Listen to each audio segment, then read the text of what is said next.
और सिंधु जल समझौता क्या है, इसकी ज़रूरत क्यों पड़ी थी भारत पाकिस्तान को, और पाकिस्तान से इसे क्या लाभ मिला और पाकिस्तान को इससे क्या हानि है। ये सिंधु जल समझौता भारत को किस प्रकार से हानि किया और यह नेहरू जी की एक प्रकार से असफल नीति कैसे रही है, इन सभी विषयों पर हम चर्चा करेंगे। यदि आप चैनल पर नए हो तो चैनल को सब्सक्राइब करें, लाइक करें, शेयर करें। जी हाँ मित्रों, पहले तो आप ये जानिए कि भारत का जब बंटवारा हुआ तो ज़मीनों का बंटवारा मात्र नहीं था, वह आबादी का बंटवारा मात्र नहीं था, साथ में उन नदियों का बंटवारा होना था जो भारत और पाकिस्तान से होके गुजर रही थी। उनमें डिस्प्यूट था, क्योंकि जो सिंधु नदी है उसका उद्गम तिब्बत से है, वह जो है भारत से होते हुए पाकिस्तान की तरफ बहती थी। सिंधु नदी सहित उसके पास कुल 6 सहायक नदियाँ हैं। नदियों को 2 प्रकार से बांटा गया, एक पश्चिमी नदी और एक पूर्वी नदी, यानी कि सिंधु के 2 पार्ट कर दिए गए। जो पश्चिमी सिंधु नदी और उसकी सहायक नदियां थीं वो पाकिस्तान के हिस्से गईं, और जो पूर्वी नदी और उसकी नदी थी वो भारत के हिस्से आई। पश्चिमी में जो पाकिस्तान के हिस्से गई उनका नाम था चिनाब, झेलम, सिंधु, और जो पूर्वी थी भारत के हिस्से आई उनका नाम था सतलज, रावी, ब्यास। आपको यह जानना चाहिए ब्यास का पुराना नाम बिपाशा था। खैर, हम लोग आगे चलते हैं। अब प्रश्न उठता है कि इसकी आवश्यकता क्यों आन पड़ी।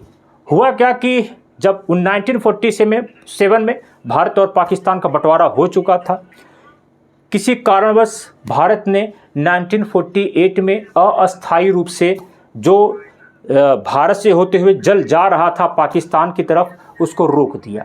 उसके रुकने से माना जाता है कि पाकिस्तानी पंजाब जो प्रांत उसका है वहाँ पर 17 लाख एकड़ भूमि कृषि की जो सूखे की चपेट में आ गई और पाकिस्तान में हाहाकार मच गया।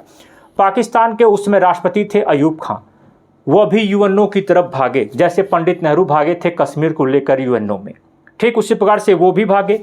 और भागते हुए विचार विमर्श होते 1960 में 19 सितंबर 1960 में वर्ल्ड बैंक की मध्यस्थता के बीच में पंडित जवाहरलाल नेहरू और पाकिस्तानी राष्ट्रपति अयूब खान के बीच में एक संधि होती है जिसे इंडस वाटर ट्रीटी बोलते हैं, यानी कि सिंधु नदी जल समझौता।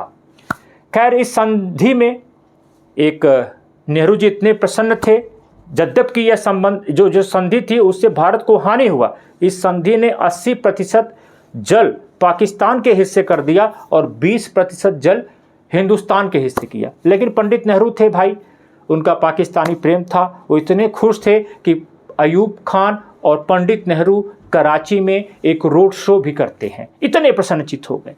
खैर, पाकिस्तान को इसका लाभ क्या है। एक तो पाकिस्तान 80% जल पा गया, जो एकदम सरासर गलत था। बड़ी बड़ी उसकी विद्युत परियोजनाएं इन्हीं नदियों पर है। तीसरा है कि जो पाकिस्तान का राष्ट्रीय आय है उसमें इस वाटर ट्रीटी का, इंडस वाटर ट्रीटी का 23% योगदान है, और पाकिस्तान के 68% जो ग्रामीण है उनके जीवन का आधार है ये जो ट्रीटी है, सिंधु ट्रीटी। अब होता क्या है कि पाकिस्तान भी हमारी आपकी तरह कृषि प्रधान देश है, और उसका मैक्सिमम जो सिंध प्रांत है और जो पाकिस्तानी पंजाबी प्रांत है वहाँ का जो सिंचाई का मुख्य आधार ही ये ट्रीटी है, ये सिंधु नदी जल समझौता है। तो प्रश्न उठता है कि भारत इसे रद्द कैसे कर सकता है।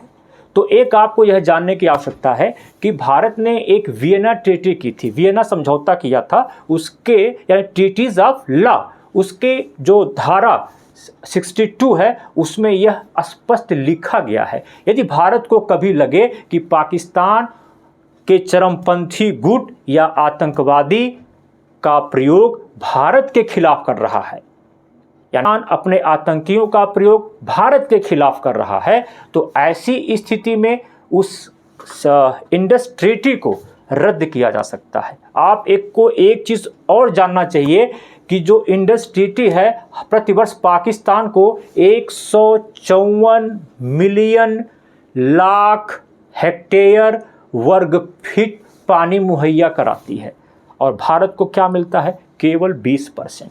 यह नेहरू की नैतिक हार के साथ साथ उनके कूटनीतिक हार का भी द्योतक है, क्योंकि पाकिस्तान हर बात अपनी बात को मनवा लेने की क्षमता रखता था। जब नेहरू जी कश्मीर को लेकर यूएनओ जाते हैं, उन्हें मुंह की खानी पड़ती है। और वही अयूब खान पाकिस्तानी प्रेसिडेंट जब इस मैटर को लेकर, जल बंटवारे को लेकर यूएनओ जाता है तो सारा का सारा चीज़ अपने पक्ष में करा लेता है और नेहरू जी खुश होकर उसके साथ रोड शो करते हैं। और मोदी जैसा प्रधानमंत्री है कि इसे आज स्थगित कर दिया। नमस्कार।